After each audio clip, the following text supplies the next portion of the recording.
And we are live. May the 4th be with you for all my Star Wars nerd friends out there across the country. Mr. Fenton, how are you doing today, sir? I'm doing great. There is a heck of a lot of China news out there. I thought maybe the May holiday would slow things down, but there is a lot going on. So let's get to it. Yeah, and so let's start.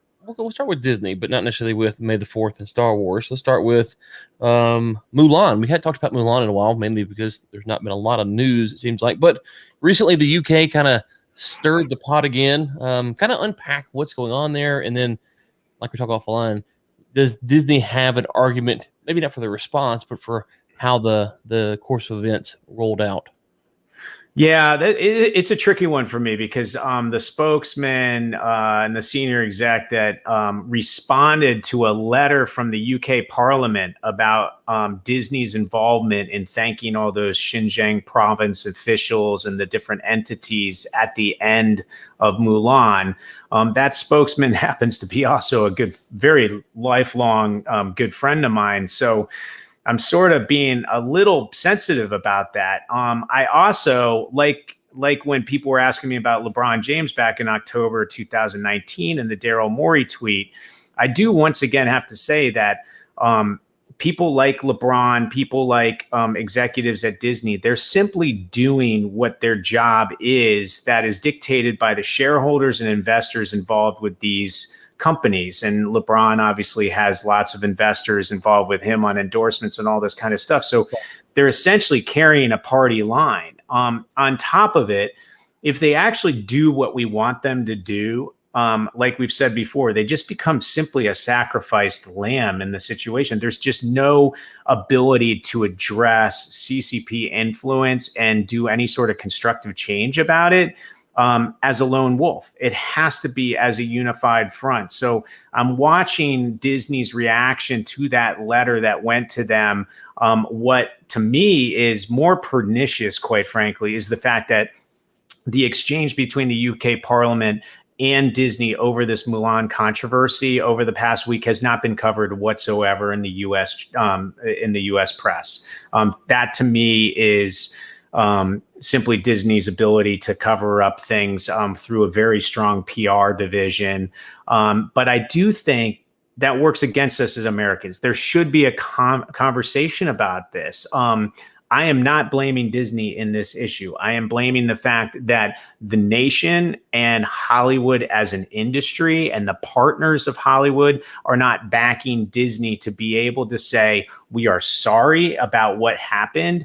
We will not let it happen again. And we do not stand for what's happening in the Xinjiang province. That's quite frankly all we expect them to do. We don't expect Disney to fix the issues that are happening to Uyghurs, but we expect them to exercise their free speech and criticize what's happening there. But they know if they're the only ones doing it, they lose and everybody else sort of wins because they come in and take their place. So it's a really delicate situation. I am not blaming Disney about it. I am blaming the community around Disney and our country for not backing Disney to do the right thing. And that's, I guess, my piece for today.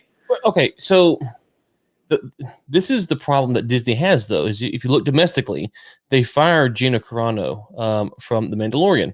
Now, full disclosure, I watched The Mandalorian. I think it's an okay show. I don't think her character's that great.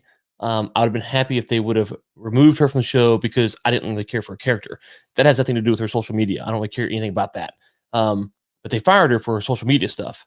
And her social media stuff was pretty benign, especially from a right-wing perspective. And some of the things she had said had been said from a left-wing perspective by other stars on the show.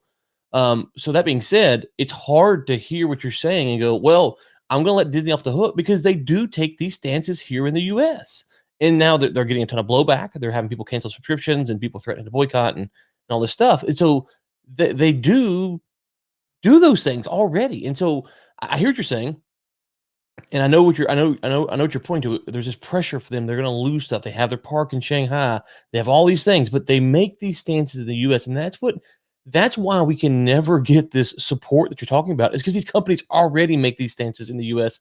and they overreact. They react to mobs on Twitter who don't watch their shows or products.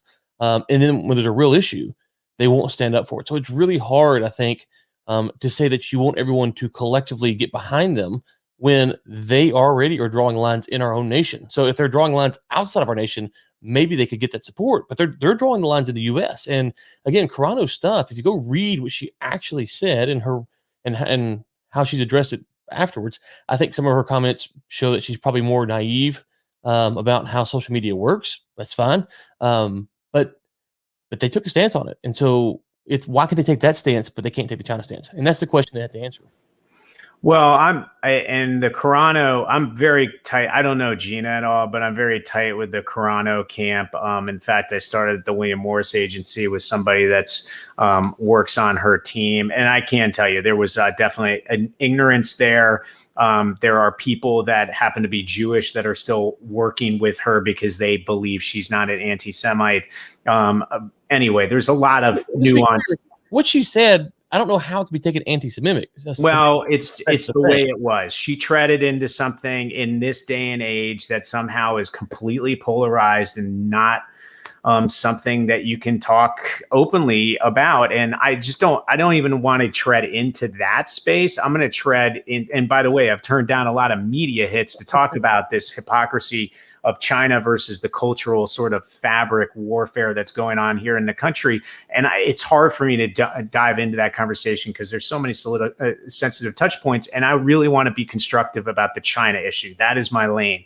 But I will say, in regards to where you're going on that conversation, which, by the way, is something that should be discussed, let's just say that corporations are not people, but the people that run the corporations are acting as if they have to do what's in the best interest of the corporation, which means make money. And when it comes to those domestic issues, right now, it seems that they can still make money. In fact, they probably believe they can make more money by taking the stands that they're doing. Now, there's a lot of argument that a lot of these entities that are doing it are losing market share, they're losing audience, they're losing consumers, there's negative sentiment, blah, blah, blah, blah, blah.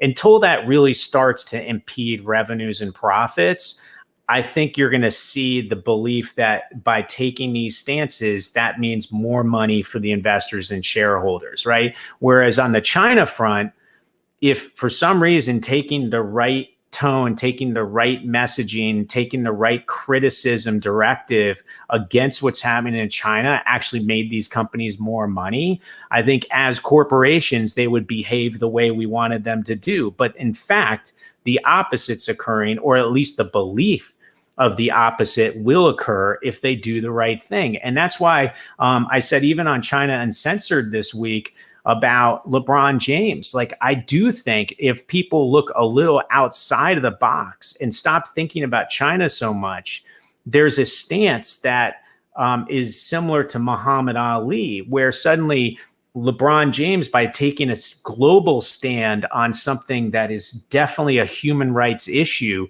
he might shut off his business in China itself, but he might grow his brand way beyond just being the basketball player and the domestic issue person he is on this global stage, and take his billion and make it 3 billion instead of $1 billion and make it 1.1 billion. Right. But I know. So your argument is essentially that these companies are motivated by profit and they're doing what's in the best interest in their mind. And I agree that that's what they're doing on some level. I think they're probably overly sensitive to social media in the U.S. and they completely ignore pressure when they get outside the U.S. and they're able to separate those things. And so my point is you're saying, hey, we want you guys, we need to rally around Disney. I don't care about Disney. I mean, I'm actually a shareholder of Disney, to be clear, and I have their subscription, but I don't care. It's hard. My point is that people are not going to rally around them because they don't actually believe the things that they say they believe. And we know that by how they act. And so until they actually get morals, they're not going to get the support in the U.S. The support that they would get is not the right kind of support. So let me say it like this. If people start to support Disney and they're pushed to get out of China, what you would see is what we saw during the Trump administration. A lot of rhetoric, a lot of talk that's not really based in economics. It's not really based in good philosophical mindset. And it's really kind of more, anti-trade, anti-free business. And it's really pushing, you're trying to be isolationist, if you will, for the sake of that. I don't think that someone who follows Disney will wake up tomorrow and say, I want to support Disney because they're a company who really values morals and principles across the world. They don't. And so they're not going to get the support in the US. In the Carano thing, or plenty of other things, or their unwillingness to handle Mulan properly shows you that they don't have the morality. So if they want to be moral police, they want to get in the morality game, that's fine, but just be consistent. That would be your point about LeBron James. Disney does not want to be consistent, and therefore they will never get the support. And when they do get the support, it's going to be what they're doing in the US, which is cutting off part of the nation, pushing people away, and being divisive. It's not going to be all encompassing because they don't care. And I agree they don't care. And I think for us, we have to say, okay, since they don't care, how then do we respond? And we have to respond by saying, okay, guys, you're being hypocrites. And that's how we have to bring Disney back to the table, not get behind them because they're already off the pasture from my perspective. Well, I might also differentiate Disney from, say, LeBron James in the fact that obviously both entities are trying to generate revenues, generate profits. But in the case of LeBron James, he's also created a branding that makes him a social issues, advocate. Mainly domestic, obviously. But if he's going to play that brand, I'd like to see him do it globally. And I would argue that profits and revenues would follow if he actually did it. Disney, on the other hand, I don't think I've ever looked at Disney as building a brand around morals and ethics. I guess morals and ethics when it comes to raising children and the family brand of it, but morals and ethics on social issues, not really. But what I see them instead of is a pillar or a conduit or an iconic name in the area of free speech, freedom of creative expression, freedom of artistry, freedom of filmmaking, freedom of storytelling, right? That is a very important aspect of what Disney is as a studio, as a content creator, and as an IP sort of asset builder of value. And if you can't differentiate or if you differentiate your ability to have freedom of creative expression and artistry from that of doing business in China that impedes all of that, then there's great hypocrisy there. And I think that's a real problem. And it's the same kind of hypocrisy we see with LeBron. And by supporting Disney, by unifying around Disney, it doesn't have to do with Disney. Like, I'm not saying, oh, you got to love Disney, Paramount, and you got to love Disney Universal to rally behind them. Oh, IMAX and everybody else has to rally around Disney because we all love them. So do the people of the United States of America. So do the politicians, et cetera. No, it has nothing to do with Disney. It has to do with the First Amendment right of Americans. That is what we're rallying around. So forget Disney. Disney just happens to be pulled into the First Amendment right that is being impeded upon by the Chinese Communist Party, the same way LeBron James and Daryl Morey and the NBA are getting pulled into it too. One is a pillar of creative expression and freedom of speech. The other is a pillar of social issues and freedom of speech and all kinds of human rights and all that kind of stuff. And the hypocrisy in both is getting magnified, and that is what's ticking everybody off. Yeah, I guess where we would maybe slightly differ here is what I'm saying is Disney is willing to do business in China, which I am all for. I'm not against anyone doing business in China. In fact, I said on this podcast before, it would make more sense if Disney came out and said, we make special content in China for a Chinese audience. I'm not a movie budget guy. I don't know any of that stuff. I'm just saying I would actually get that. Hey, we're making China content. Guess what? This is a China content podcast. I have multiple podcasts. They all have targeted audiences. I don't have a problem with that. What I have the problem is pretending like you're doing the same thing in China, in the U.S., and then you're not, and then handling political issues in the U.S. one way, and then political issues in China the other way, without acknowledging that you're doing it. So just be clear. Just say what you're doing, and they won't do that. I think that's the frustration. And this final thing on Disney is Disney owns ABC, right? And ESPN, right? And so the connection to the NBA is a top down. I mean, it is deeply entrenched inside whoever the top is. Disney the top company of all those. I don't know. Whoever the top is. I mean, you're talking about a top down pressure all the way through to make sure that the China narrative is promoted a certain way. And so, how much of the NBA pressure is isolated to NBA, or how much of it is coming from their big TV partners that are owned by Disney? No, everything is vertically integrated, and it all is complementary or working against each other at all times. So all of that comes into play, and I actually think the beauty of discussion between different points of view actually shows how similar a lot of them are. I mean, this is a perfect example. Over the last 7 minutes, we came at it from different vantage points, but I actually think we 100% agree on what we're talking about here. And once again, the way you said, oh, creating product and content for the China audience is one thing. I'm okay with that. But pitching it and preaching it as some sort of free content that's, individual freedoms and freedom of expression and all that kind of stuff, and non-criticism of China, that all gets muddied here in the US. And I'm the same way about censorship. I mean, there's certain things we censor in Japan and Korea and China and the Middle East. I'm fine with that. The problem is China's now telling us to censor that content here in the United States and around the world. And that's where the real problem is. And it's not just that content. It's what we say about the content. It's what we say about them. And it's the criticism we have for them, which, by the way, they're free to criticize us all day long without ramifications. It's not like Jack Ma comes out and says, U.S. has a terrible form of government and I don't like, Joe Biden. It's not like we're going to wake up one day and take them off the New York Stock Exchange because he said that. We don't do that here, but they do it there. And that is the problem that we're both talking about and both agreeing to from different vantage points. No, 100%. And one final thing, we'll move on. Just to be clear on this, I say two things. One, I've talked about my 80-20 rule, which is you want to be 80% the same person no matter where you're at, right? So if you're in China, you might tone down the rhetoric. If you're in Africa, you might talk about something different, but your core beliefs or wherever you're at. And so that's the first thing. Second thing is, it's important to acknowledge that I don't expect every time LeBron James gets asked a question about a human right atrocity across the world that he has to have an answer, right? So there's stuff going on all over the world that if you were to ask me about it, I'd say, I don't know. Like, what's going on in the Congo today? I have no idea. But I read some reports last week. It's some bad stuff, and I couldn't decipher it. So we're not saying that these people, these companies, these entities have to have a stance on every issue across the globe. That's not it. It's just a consistency on how you handle them. So if you want to talk about some, you want to talk about it in a certain way, you want to say that certain things are bad, try to apply that the same way wherever you can. And in these cases with China, there's a very clear way to acknowledge that you're for free speech.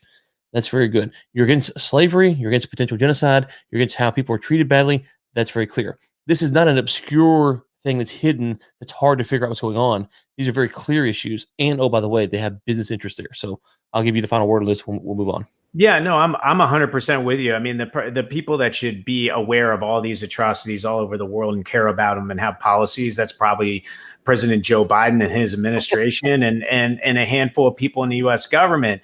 For LeBron James, where the issue lies is where he has skin in the game, where he actually has conflicts of interest with something that should be a principle of human rights that he would stand for, yet he's looking the other way or staying silent on it because there's money to be made.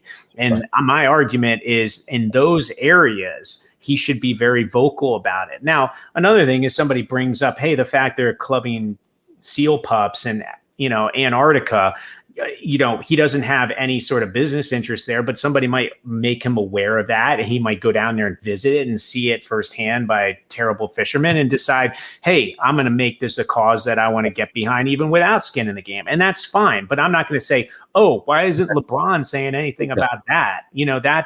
That's where we, and we're saying the same thing, but it's a super interesting dialogue and discussion that we need to have. And it just goes back to the fact that the United States press, nobody covered what was going on between the UK Parliament and Disney about that Mulan issue. And what really was sort of a had to response from Disney, but sort of a terrible one when you look at it from being a critic of sort of what is wrong out there and how we need to fix things. And the fact that the press keeps crickets on that here in the United States of America is really bothersome. And it goes back to, by the way, Chloe Zhao, which we can get into now, why Filmmaker Magazine in New York took down the quote off of their digital site of what she said that got her in hot water with the CCP. I don't understand why American publications are censoring themselves with things that have been online for 8 years. Like, that feels like China to me in a lot of ways. Yeah, it makes you wonder about so when you think about I don't know this particular publication and how they're funded or where they get the revenue from, but it makes you wonder, like, are they getting money from, Chinese lobbyists, Chinese PR groups, to kind of influence what they're writing, with what they're publishing? It does raise questions to that effect. It makes you kind of go, maybe there's more here than what's going on, because if they were a 100% American funded entity, it'd be hard to imagine that they would want to pull the quote unless they were looking for access from China. Is there some kind of movie access on the China side that I'm not unaware of for premieres, or access to the the Hollywood elite over there?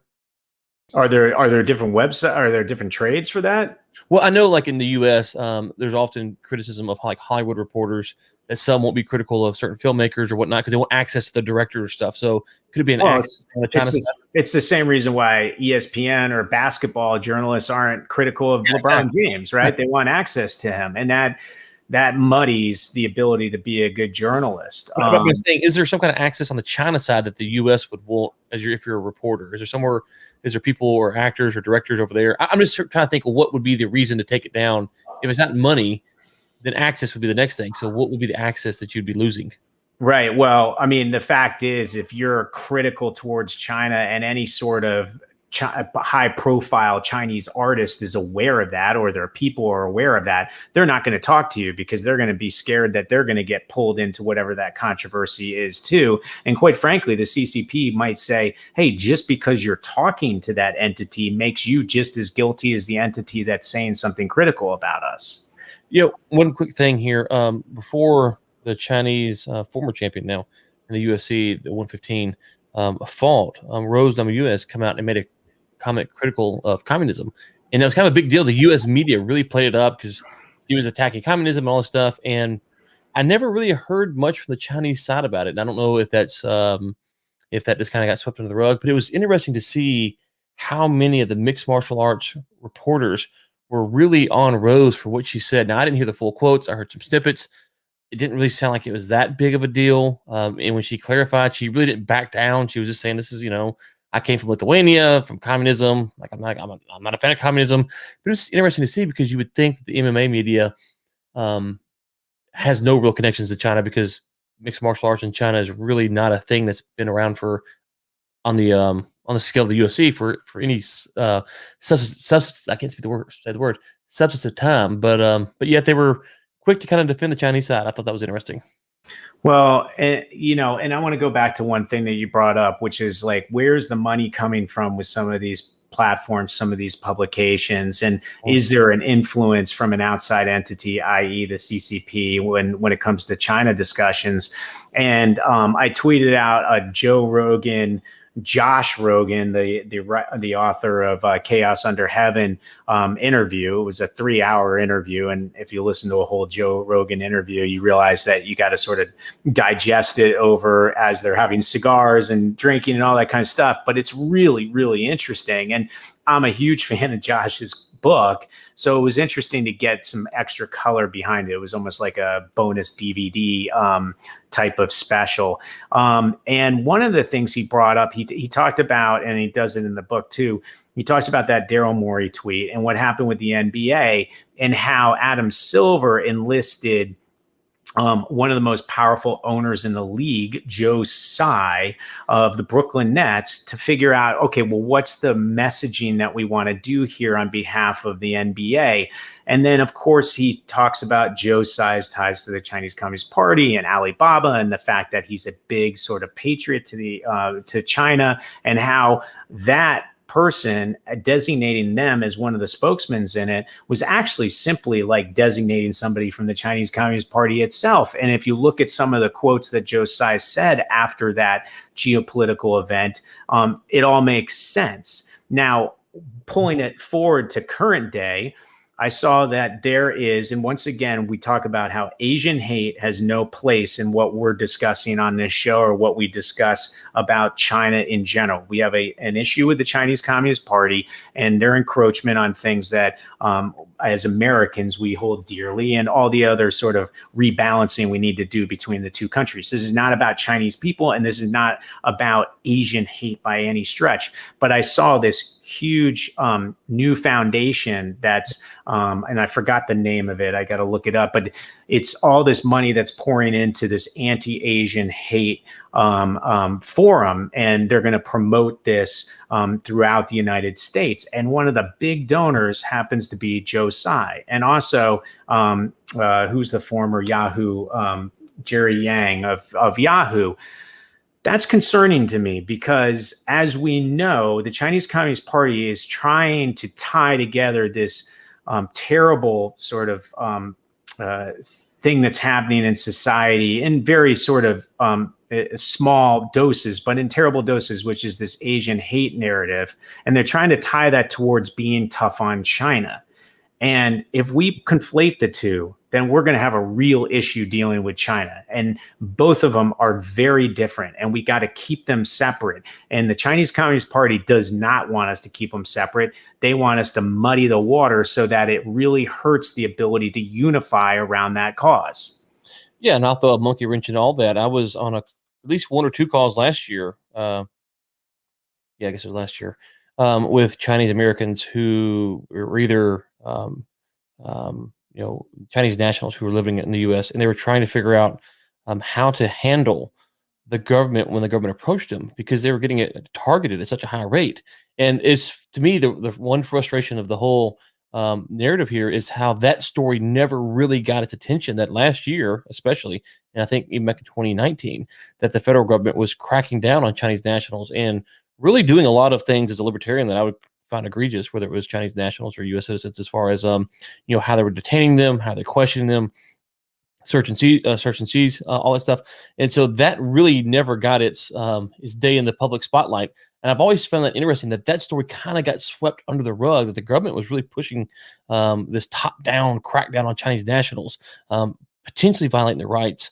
And also, when you're targeting a foreigner in the U.S., whether they're a naturalized citizen or they're just you're visiting, it's kind of hard to know exactly what your rights are, right? So when I was in China and I got in a little kerfuffle, I didn't know what my rights were or were not, because I'm not a Chinese citizen. But there were lawyers trying to counsel these people and advise them, and they were legitimately scared and concerned. And so it's also, we should conflate the fact that our own government has participated in this probably gets overlooked a little bit more than we would tend to think.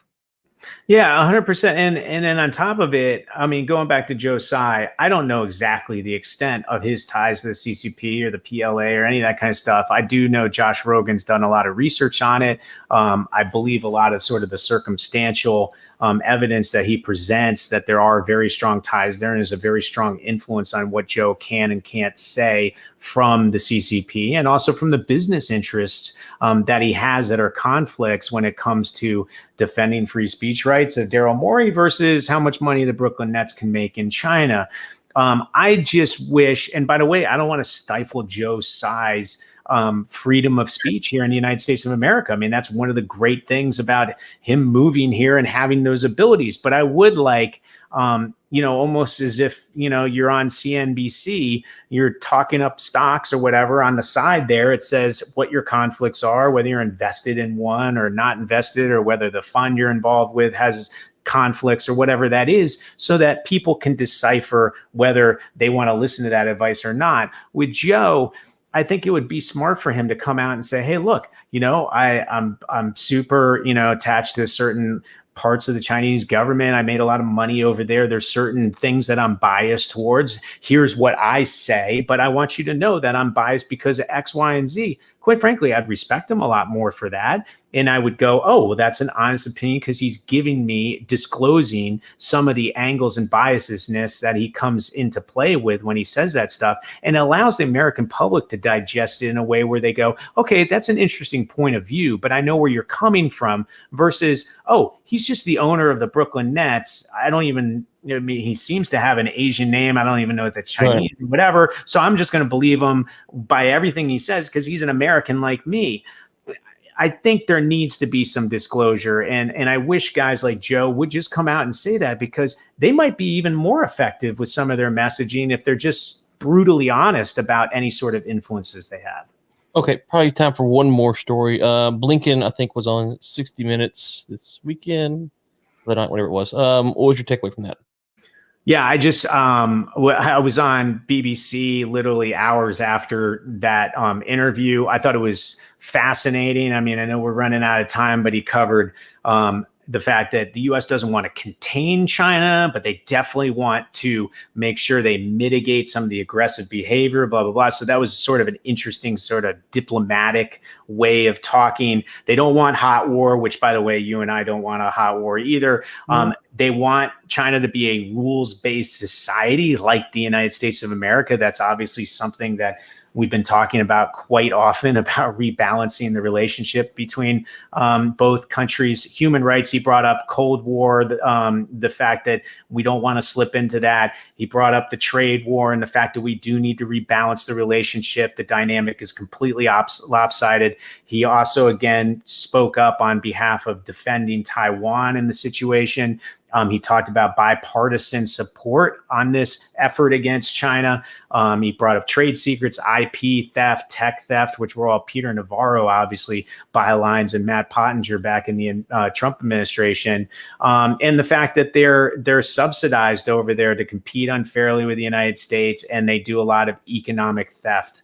I think, if you know, and I said this on the opening of the BBC show that I was on, if you fell asleep 6 months ago and woke up today, some of that rhetoric would make you think that Donald Trump won the election. And if you look at some of the people he surrounded himself with, Blinken included, but the Jake Sullivans and the Eli Ratners and all of them, it looks like a relatively hawkish administration.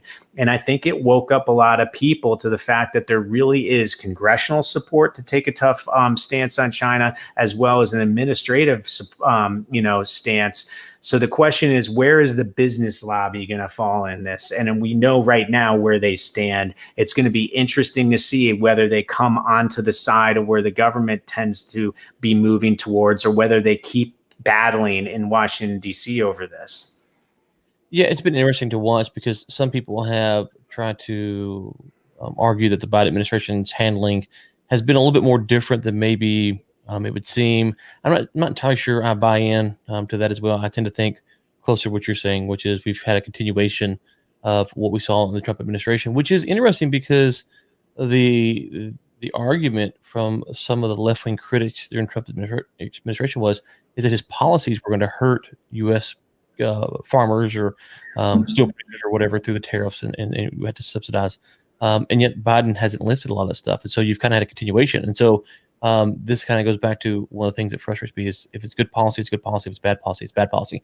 And so it feels like, hey, this was bad policy under Trump, but now we've continued it, so therefore it's good policy. It's like, well, if it was bad policy back then, it's bad policy now. If it's good policy back then, it's good policy now. And so it's just one of those things, that the hypocrisy of what is good policy in the U.S., we really don't have a good grasp on, it seems. Yeah, 100%. And I think, look, this it's going to be a war between business lobby and national security interests moving forward. I think with Washington, D.C. on this crusade to essentially try to rectify some of the wrongs there, there's going to be a lot of muddying of that sort of wherewithal and that excitement to do it by the business lobby. But it would be nice to see if we can somehow get businesses on board with it. And perhaps that starts with the consumer saying, like some of these things, these initiatives where they're like, oh, we want more equity in the company boards, or we want more green technology being used, or whatever it is. That consumers look like they might start rewarding by putting more revenue into the pockets of corporations. It would be nice to see if we can get some sort of a movement like that, where corporations feel protected to start doing the right thing, because American and Western allied, consumers will reward them for that. I think you're right. Final thing for me is, before we get out of here, there was a story talking about investment in boards. I know China is looking to buy a 1% stake in Saudi Aramco. And so I don't know if the Saudis are looking to sell that to the Chinese or not, but we talked about the Chinese influence in the Middle East. So that is a story to follow. Not much more to say on this podcast than that, because that's the last I've seen of it. I think it's kind of sitting there. But as we follow the China's influence in the Middle East, that might be the next domino to fall. So any final words before we get out of here, Mr. Fenton? Yeah, I mean, we didn't cover half of the stuff we wanted to get to. I mean, MasterCard digital yuan, the India COVID issue, the Philippines, like the strong words from there. There's a lot to go on. So hopefully we can get back on this week and cover some more. In the meantime, have a great May holiday, which is what they celebrate in China. And thanks for tuning in, and please start spreading the word. Yeah, if you are catching the live stream, this is a podcast, Feeding the Dragon. So you can just type that into your favorite podcast provider, and you can listen to the show there. Please like and give a 5-star review wherever you may be. We'll be back again, as Mr. Fenton said, and we'll talk to you then.